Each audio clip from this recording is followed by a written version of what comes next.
É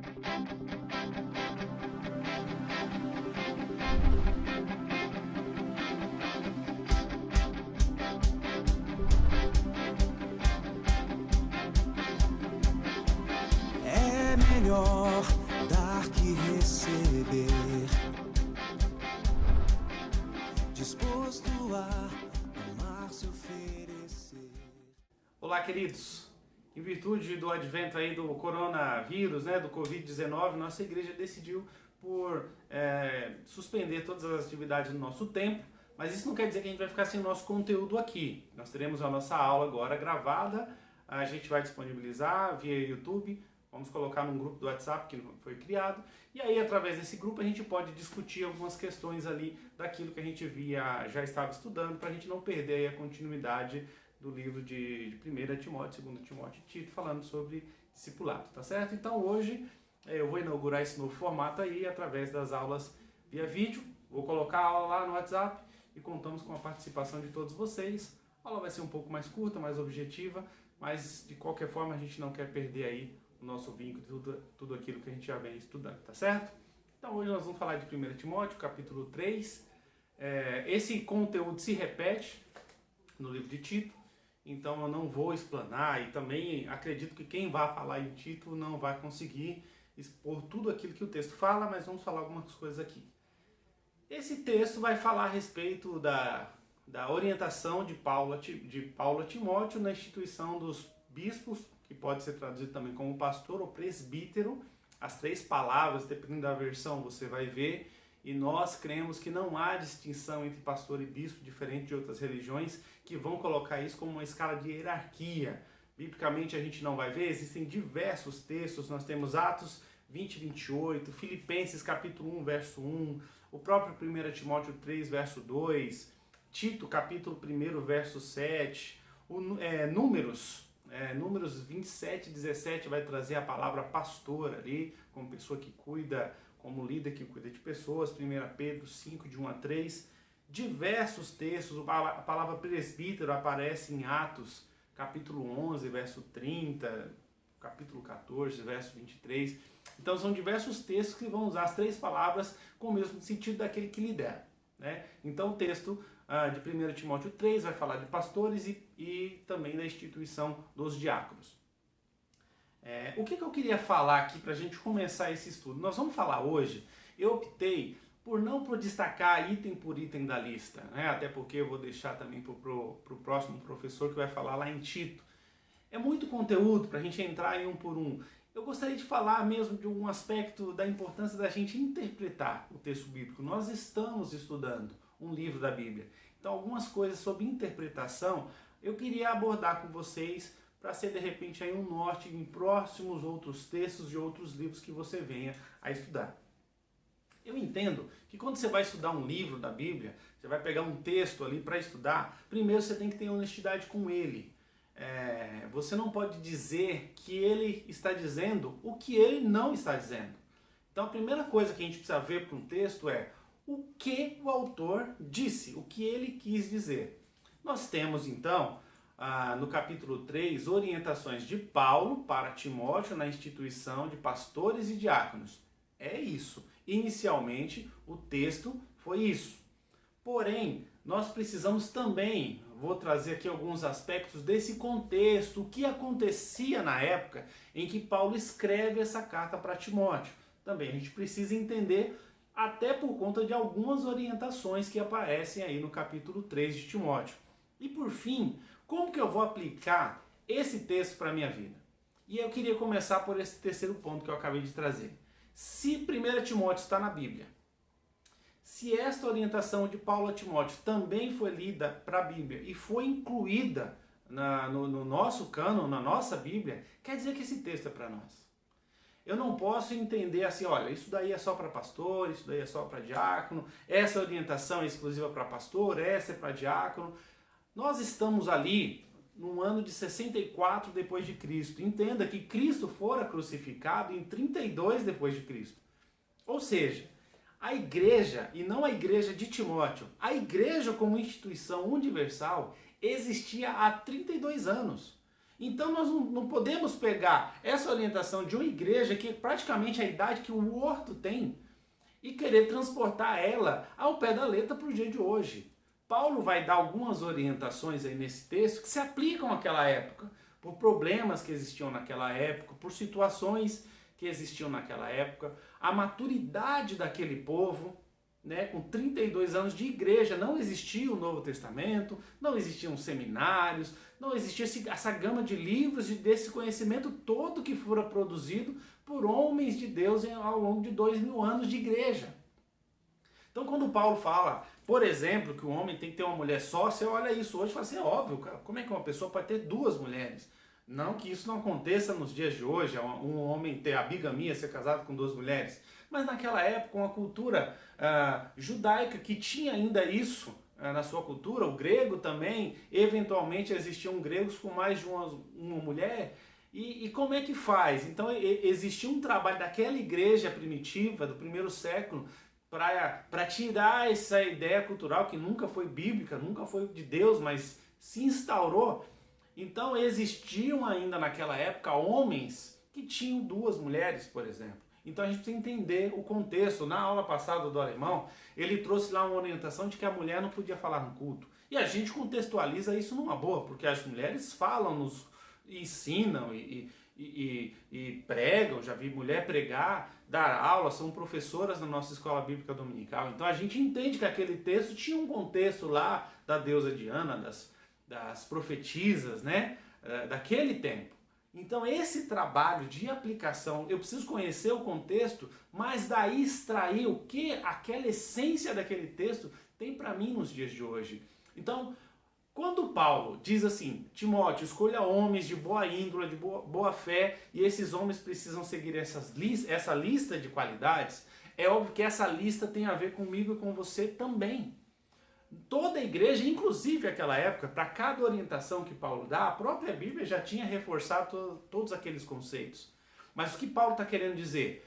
Que estes homens que vão liderar, que estarão à frente, precisarão ser exemplo. Para quê? Para serem imitados. E esse é o conceito da nossa sala.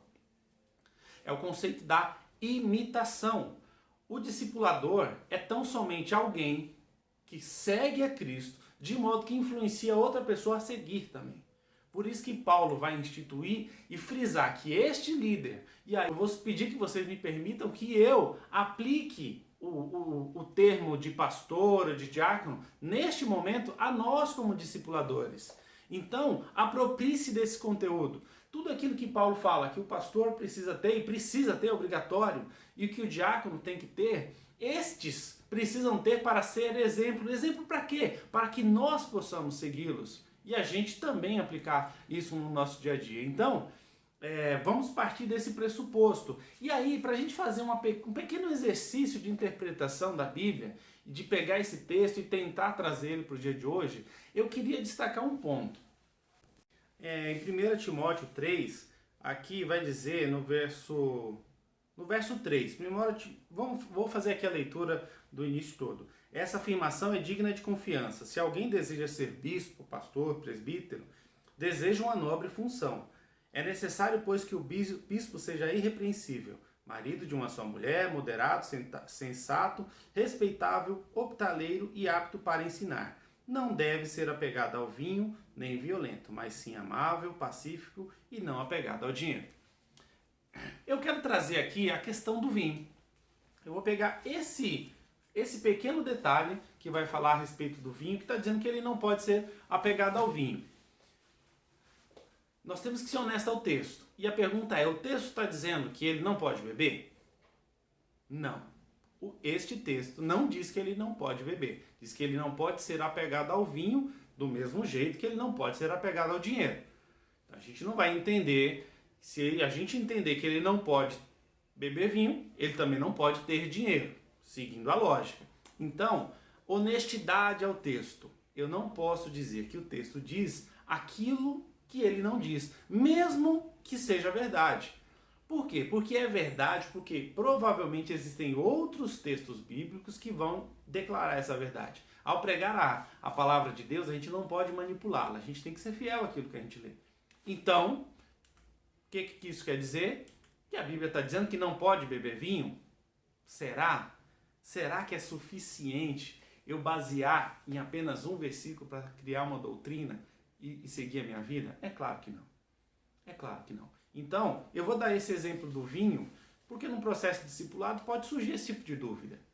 Mas a Bíblia fala aqui que a respeito do divórcio, como é que funciona, pode, não pode, e são questões que a gente vai se deparar, e está nesse texto, como existem outras questões nesse texto aí, mas eu acredito que se a gente abrir um pouco a nossa mente, a gente vai conseguir lidar com essas questões com maior dificuldade. Então a pergunta é, eu posso beber, não posso beber, a Bíblia proíbe, não proíbe, como é que fica? Bom, vamos fazer uma aplicação desse texto, né? Então a gente precisa ter discernimento. O que a gente vai pedir para Deus? Discernimento, abre a minha mente. A Bíblia não é um livro de pode ou não pode. Ela não é um livro que vai dizer para você e tomar todas as decisões para você. Em Efésios 5, de 8 a 10, diz o seguinte: porque outrora vocês eram trevas, mas agora são luz no Senhor.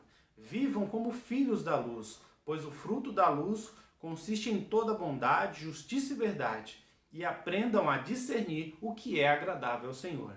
Efésios 5, de 8 a 10. Então é esse o exercício de ter discernimento, de olhar para a Bíblia na hora de tomar uma decisão e seguir em frente. Não ser um legalista que se prende às pequenas diferenças, até mesmo de texto, de tradução, de palavras, de modo maldoso para poder validar uma conduta que você sabe que é errada. Então a gente tem que tomar cuidado com isso.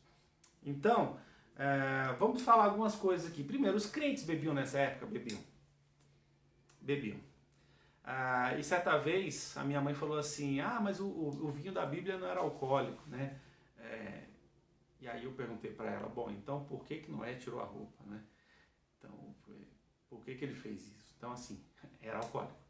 Existem diferenças de graduação alcoólica, o vinho de hoje deve ter alguma adição química de álcool, não? Claro, deve ter, com certeza tem, existem várias técnicas de produção de vinho. Agora, dizer que o vinho da época não era alcoólico seria tolice, porque a Bíblia vai dar várias orientações para você tomar cuidado com o vinho e não se embriagar com o vinho. Então, se a Bíblia está falando que você não deve se embriagar com vinho, é porque ele é passível de embriaguez, sim. Existiam vinhos mais fracos, que as pessoas bebiam vários dias, possivelmente. Mas eu não posso dizer, por exemplo, que Jesus não transformou água em vinho, que ele transformou água em suco. Porque a palavra suco existia, suco de uva existia. Então, se fosse suco de uva, estaria suco de uva. E está lá vinho. Então, sim, as pessoas, e era cultural, sim, era aceitável culturalmente, com certeza, senão Jesus não teria transformado água em vinho, né? Então, por isso eu posso beber? Não, também não é assim que a gente tem que interpretar esse texto. Por quê? Porque Jesus e todos os primeiros apóstolos e a primeira igreja vivia em um outro contexto diferente do nosso. Então vamos passar a decisão do vinho por 3 peneiras. Eu li lá o texto de Timóteo, você está lá estudando com um discípulo teu, até você mesmo na sua devocional pega um texto e fala assim, poxa, mas agora estou na dúvida, o que é isso aqui? Será que pode, será que não pode? Então vamos lá. Primeira peneira, cuidado com o vinho. Cuidado.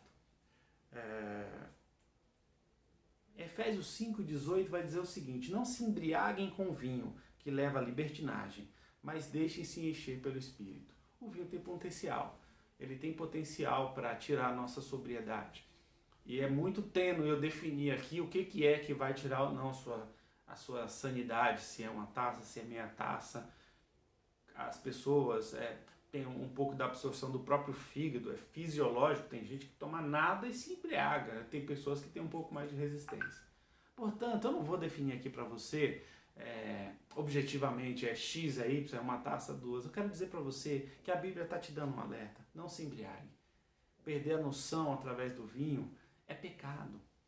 Nós temos que ser dominados e guiados pelo Espírito Santo de Deus. E o vinho e qualquer outra bebida alcoólica tem potencial de tirar isso. Portanto, cuidado. Milton, mas eu consigo, eu sei o meu limite, eu consigo lidar com isso tranquilamente. Então vamos lá passar pelas 3 peneiras? Então já deu o primeiro alerta aqui, né? Cuidado. Mas O texto vai dizer também em 2 Timóteo, nós vamos estudar mais pra frente, né? Tô dando um spoiler aqui, 2 Timóteo 2:22 vai dizer assim, ó, fuja dos desejos malignos da juventude, siga a justiça, a fé, o amor, a paz, juntamente com os que de coração puro invocam o Senhor. Fujam dos desejos malignos da juventude, fujam das paixões da mocidade. Por exemplo, o álcool é um problema real e muitas pessoas vêm de um passado alcoólico. Então, nesse ponto, não beba, mas nem um pouquinho, nem experimente. Se você está perto de alguém que teve passado, teve problema com bebida alcoólica, não beba. É não. Pronto. Com o quê? Baseado em quê? Em 2 Timóteo 2:22. É por causa lá do Timóteo, porque eu sou pastor, porque eu sou bispo? Não. É porque você tem um problema com álcool, ou convive com alguém, está do lado de alguém que convive com álcool. Por que nossa ceia não vai ter vinho ao invés de suco de uva? Tem lugar que tem? Tem lugar que tem, que é vinho de verdade. É prudente? Claro que não. Claro que não, nós temos aí um rebanho de várias pessoas que tiveram problema com álcool. Então eu já excluo essa hipótese. A partir daí, não, Milton, eu não tenho problema com álcool. Você não tem nenhuma, não é um defeito de caráter, não é uma falha, não é um pecado, não é um ponto fraco seu, então vamos para a segunda peneira. Eu já até falei aqui, né? Cuidado com vinho. Então, pessoalmente, cuidado, é um negócio perigoso. Apesar de não ser pecado pular de bungee jump, por exemplo, várias pessoas nunca vão pular na vida, porque é perigoso. Apesar de não ser pecado andar de moto, eu conheço várias pessoas que falam assim, não, mas eu não ando. Por quê? Porque eu acho perigoso. Pessoas que não dirigem. Por quê? Porque é perigoso. Então, assim, é uma questão de um alerta. Nós estamos lidando com algo perigoso. Você não está seguro disso? Não faça. Não faça. Você não conhece seu limite? Não faça. E depois, tá bom, você não tem problema do passado, não convive com ninguém que tem alcoolismo, você mesmo não tem problema nenhum hoje, você sabe o seu limite, você sabe a hora de parar, mas vem a terceira peneira, que é muito séria.